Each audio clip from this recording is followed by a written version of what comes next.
ძალიან კარგი გარემოა, ძალიან კარგი ატმოსფეროა. მართლა ძალიან დაძაბული არის. ვერ ვხვდებით რომელ კორტზე მივიდეთ, იმდენად ყველგან საინტერესო თამაშია.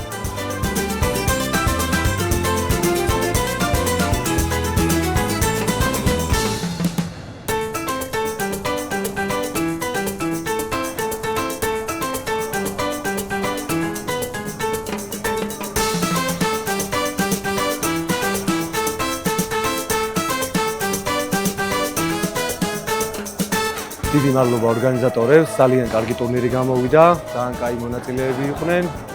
ნახევარფინალი ძალიან დაძაბული იყო, ფინალი ძალიან დაძაბული იყო. მადლობა ყველას, გულშემატკივრებს, ორგანიზატორებს. აბარა!